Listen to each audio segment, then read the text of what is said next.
दोस्तों मोहम्मद सिराज ने खासकर उन 5 लोगों को सबसे बड़ा स्टेटमेंट दिया है जो मेगा ऑक्शन में मोहम्मद सिराज को लेने के ऊपर इंटरेस्ट भी नहीं दिखाई थी। भाइयों मोहम्मद सिराज का क्या ही परफॉर्मेंस रहा है। मोहम्मद सिराज की वजह से ये मैच जीटी जीत पाई है और सेम जैसा कि मोहम्मद सिराज ने जीटी के अगेंस्ट किया था 2024 में, सेम वैसा ही परफॉर्मेंस अगेंस्ट आरसीबी के कर रही है। मोहम्मद सिराज का लाजवाब परफॉर्मेंस के कारण आरसीबी ये मैच हार गई और ये सबसे बड़ा स्टेटमेंट दिया है मोहम्मद सिराज ने, खासकर उन लोगों को जो लोग मेगा ऑक्शन में बैठे हुए थे। भाई साहब एक भी प्लेयर, एक भी फ्रेंचाइजी मोहम्मद सिराज के ऊपर इंटरेस्ट नहीं दिखाई थी जीटी को छोड़कर, क्योंकि जीटी जानते थे कि मोहम्मद सिराज में क्या एबिलिटी है।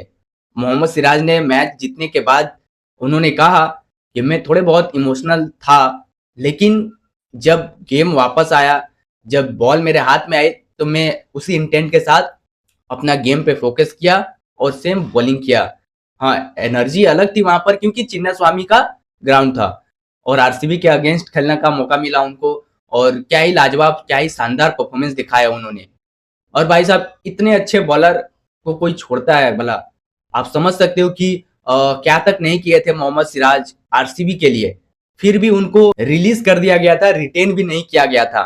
तो आप समझ सकते हो कि जब बंदे का फॉर्म खराब हो ना, 2-3 मैचों में इकोनॉमिकल बॉलर वो रहे ना, तब उनको छोड़ दिया जाता है। उनके एबिलिटी को समझना पड़ता है भाई, उनके अंदर एबिलिटी वो है, उन्होंने डबल काम करे अपने ऊपर और क्या ही शानदार बॉलिंग परफॉर्मेंस दिखाया, क्या ही स्पेल था वो फिल सॉल्ट का जो स्पेल उन्होंने डाला। और साथ ही साथ 4 ओवर में सिर्फ 19 रन देकर 3 विकेट लिए, वो भी आरसीबी के अगेंस्ट। ये तो सबसे बड़ी बात है ना कि आरसीबी के अगेंस्ट ही उन्होंने 3 विकेट लेकर सिर्फ 19 रन दिए अपने 4 ओवर में। और साथ ही साथ ये तो बहुत ही इमोशनल था जब विराट कोहली को बॉल करने गए थे मोहम्मद सिराज, वो जब रनिंग लेने गए तो उनसे पहला बॉल नहीं किया गया, वो थोड़े बहुत इमोशनल हो गए। लेकिन भाइयों इमोशनल होते होते पूरा आरसीबी को ही ले गया, पूरा आरसीबी को खा गया भाई मोहम्मद सिराज। वो थोड़े बहुत इमोशनल दिखाए उन्होंने शुरुआती में, फिर ये सही है ना, ये तो गेम है। आप कभी किसी फ्रेंचाइजी के लिए खेलते हैं, कभी किसी फ्रेंचाइजी के लिए खेलते हैं, लेकिन आपको अपने फ्रेंचाइजी के लिए खेलना होता है, जो कि मोहम्मद सिराज ने करा। और ये शानदार उन्होंने अपना इंटेंट दिखाया और क्या ही बॉलिंग परफॉर्मेंस कर रहे हैं। और बात करनी होगी यहाँ पर जीटी के बैट्समैन की भी। सिर्फ 3 ही बैट्समैन हैं जीटी में, रदरफोर्ड तो है ही लेकिन उनको कुछ कहा नहीं जाता कभी कभी। सिर्फ साई सुदर्शन, जॉस बटलर और सुमन गिल, ये टॉप 3 बैट्समैन के ऊपर जीटी टिकी हुई है अभी तक और मैचेस जीत रही है। साई सुदर्शन का एवरेज 62 का है अभी तक आईपीएल में।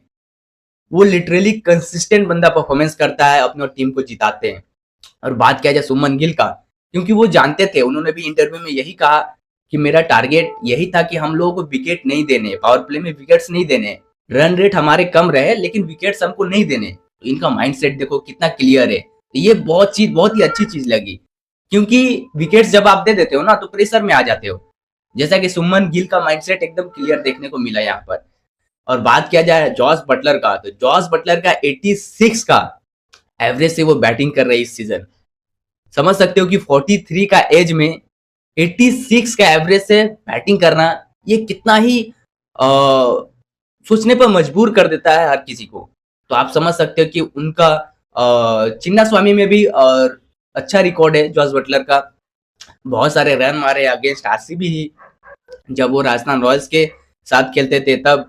और अब देखो कल उन्होंने क्या ही प्रदर्शन दिखाया।